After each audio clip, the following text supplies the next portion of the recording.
Boom. Try me now. I don't know, maybe my account got jinxed or something. We'll see. YouTube was like, no, this is too dangerous. Why are you doing this? Won't you stop? Must be. Back. Yeah. I don't know. I don't know if YouTube is actually working. I think it's just like working for some people, but not totally for me, because I was trying to get some more there, but because it's such a beautiful day. And every day is a beautiful day. Every day that I'm not having some crazy thing happen is a beautiful day. And I think people should be happy. I mean, the amount of like negativity floating around right now is insane. And like, what really like set me off like last night and actually today was like Trump's like reaction to this like whole airplane crash. Can you please stop trying to blame everybody who isn't like you for everything bad that happens? It's incredibly immature. It is not leadership, and I don't get why people want this. Like, I would be suspect of anybody who thinks that pointing fingers at people who they feel are less than them is the solution to our society's problems. Whether we're talking about diversity or immigration, like, how callous can you be? And like, those people are dead too, right? Like, they're not coming back. Like, they are gone. And like, your first move is to stoke more division in this country, to just make it harder, to make it more difficult for people to accept one another. I don't know. I've never been for that mentality. I never will be. And to the extent that like people want to engage in that, I'm like, don't be like that. Don't be like that. Don't be a person who is so full of anger and hatred towards people like who are not like you, that you refuse to get along with anybody or do anything positive. So like, I'll be honest, like, people ask me where I think this is going. I don't think it's going to last very long. I think the wheels are going to come off the clown cars soon. And what happened like last night was tragic, but then to literally like poke your finger in people's eyes or grieving is not presidential. That is not presidential. It never will be. And the fact that the country chose to have a rerun of this, apparently, is beyond me as a logical, compassionate person. Like, it just doesn't make any sense. It's not what we should be doing to move society forward. Instead, it's mostly moving it back. The people who Trump is going to run out of criminals to deport really soon. And it's going to be down to people who are janitors, are farm workers, are nannies, and like people who are literally like uplifting this country and working hard for a living. So like, to target them at churches, at schools, like, how heartless can you be? And like, you know, I was listening to a little bit of what's going on, and like, all I will say is the compassion wins. And people who go out and do things for the right reasons are the ones who win the day. People with bad motivations, with questionable motivations, do not prevail, because it always burns out. So like, that's just, you know, the kind of the history of this country is that the good wins. Like, you know, we fought a revolutionary war to overcome the wrong that Britain was doing us. We fought a civil war, right? You know, to free the slaves. We fought fascism, we fought tyranny, right? We fought Hitler, right? None of this was good. None of this was good. You know, that was all totally just shameless tyranny. And nobody wants that. Like, what is the problem with things that don't allow for freedom of things, you know, speech and freedom of thought? Like, why would you not want to live in that type of free society? And why does your freedom depend on oppressing others? Like, how does that make sense? It doesn't depend on oppressing others. It just doesn't. You know, like, your freedom depends upon what you do, and your success depends upon what you do. Now, people want to get tyrannical, want to use, force and threats and fear. It's just not a healthy, productive way to live life. Like, it is not what wins. It's not a winning culture. And like, certainly, like, as somebody who came out of USC, like, USC's shift towards a more tyrannical approach, right, to management, to continually just trying to make its problems go away, took away its luster. It made it not star power. And like, that is one of the most powerful institutions in Los Angeles I work for. I am not an OSA agent. Why would I be an OSA agent? Like, some of this makes no sense. And like, to the extent that people keep dragging me back into it, I mean, like, using my name, right, for various things, like, I think this is all not gonna do anything about Scientology, and I don't like Scientology. The same way I don't like Donald Trump. I don't do cults. I am not into groupthink, and I am not motivated by money. I've never been motivated by money. I'm motivated by doing the right thing, and I think that is important. So to the extent that, like, I'm getting dragged back into some of this, and like, I mean, I heard it said before, when people talk about you, right, like, it's not easy to not respond. So I don't really want to respond to any of that.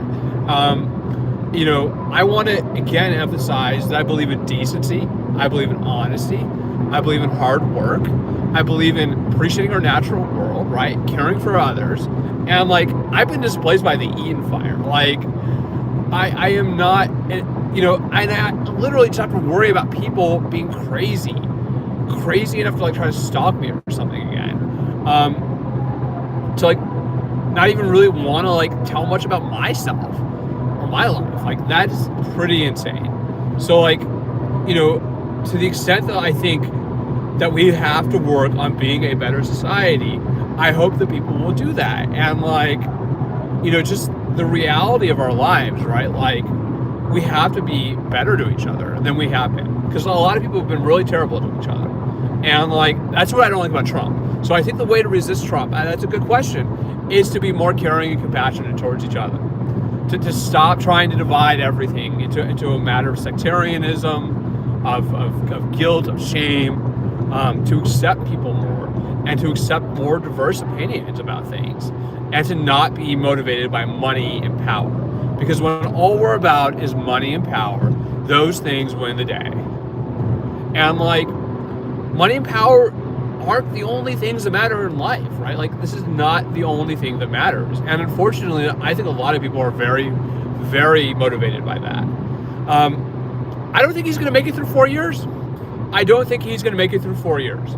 I think the wheels are going to come off the clown car. It's like an inevitability.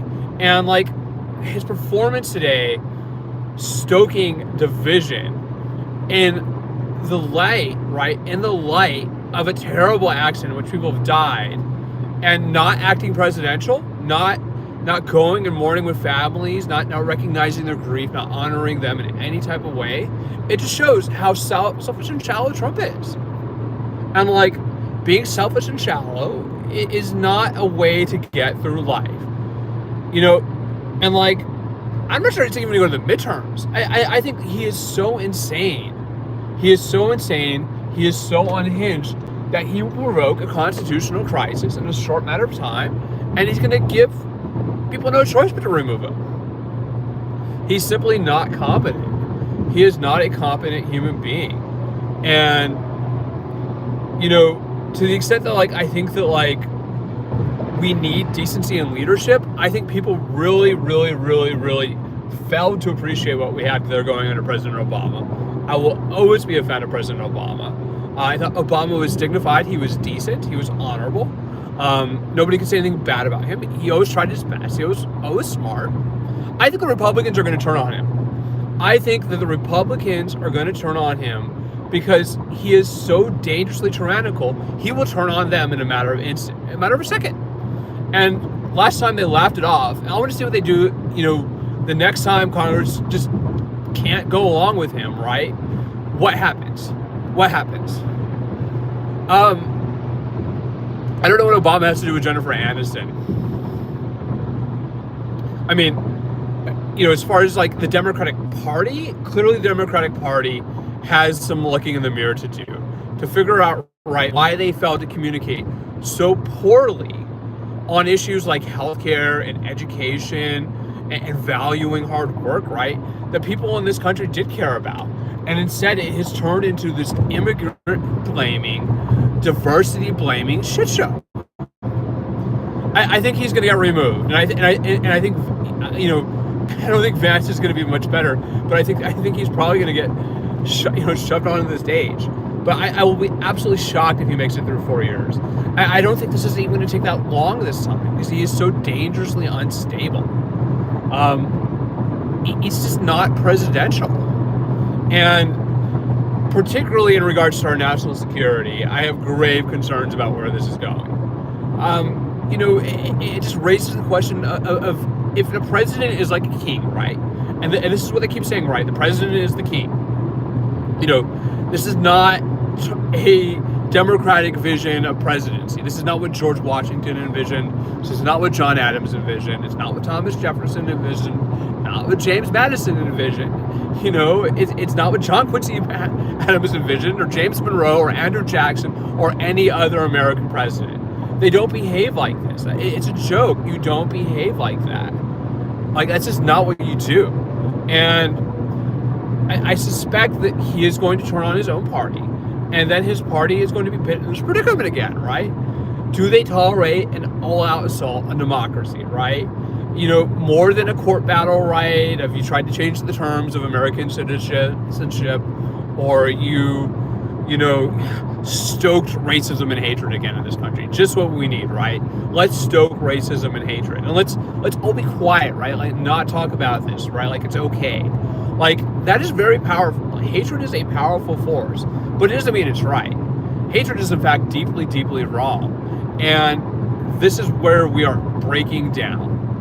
And I don't know what else to say other than apparently people want this, but I don't. And I think that using force and fear to get your way is a little man move. It's not impressive. It's simply not what we need, And until the day I die, I will continue to go, no, this does not make sense. What are you doing? Please stop. And people can target me for it. They can try to ruin my life or do something terrible, but no, DEI is not racism. This country has a long history of oppressing people who are minorities, and uplifting people, right? Creating a fairer playing field is not racist. It's simply recognizing the history of discrimination and racism in this country and trying to do something about it. To suggest, right, that a plane crash, right, is caused by DEI is absolute madness. It's absolutely insane. It's just gibberish. It's pure gibberish, pure nonsense designed to suck people in, to keep them going, right, to give people that drama that they want, to give them that hatred feeling, right, that maybe they're going to be mistreated, that maybe they're going to be treated inequitably. And it's just really, really, really, really, really base and shallow. And it's too beautiful an evening to let those people think that they're right, because they're wrong. They are very, very, very wrong. And I got newsflash for the rest of the country, right? Out here in California, we are growing your fruits and vegetables, right? That is being grown by immigrants, hardworking immigrants. Now, not all of them have papers, right? But it doesn't mean they're illegal. Your lifestyle, so much of it, that fresh produce that you need to live, depends on those people. And we are going to keep speaking up for things that are right until it hurts. So, this is my 2 cents. I think he's being ridiculous, and I hope that cooler, calmer minds, that the better angels of America, as Abraham Lincoln said, will prevail. And not the people who want to be thugs, who want to use force, who want to use fear, who want to use intimidation, who want to use a lack of concern for our democratic values to prevail. I hope those people lose immensely. I hope they freaking tank like no tomorrow. And time will tell. But I don't think the guy's going to make it through 4 years. I'll be shocked if that happens. And the wheels are already coming off. They're already coming off. You just can't react to people losing their lives by stoking the pot, acting like an insane person in a way that's callous, that's indifferent, that is uncaring, that is not America. It doesn't represent the best part of America. It represents the worst, and it's paranoid fueled. So with that, it's a beautiful evening. Maybe I'll do some more talking here soon, and I hope that people will take what I'm saying with an open mind, because the gibberish that's been floating around, the nonsense, right? This fear factor, this paranoia, this little man syndrome. It's a little man syndrome. It's just nonsense. He's a paranoid, deranged, demented old man, and he is not welcome. I mean, he came to Los Angeles. He went to Palisades. I was glad he didn't go to Altadena, because like that's that's my home. Like Pasadena, Altadena. That's where I grew up. And Trump, stay out of there. We don't want you. Not like that. We don't. And everybody, have a good evening. I'm out.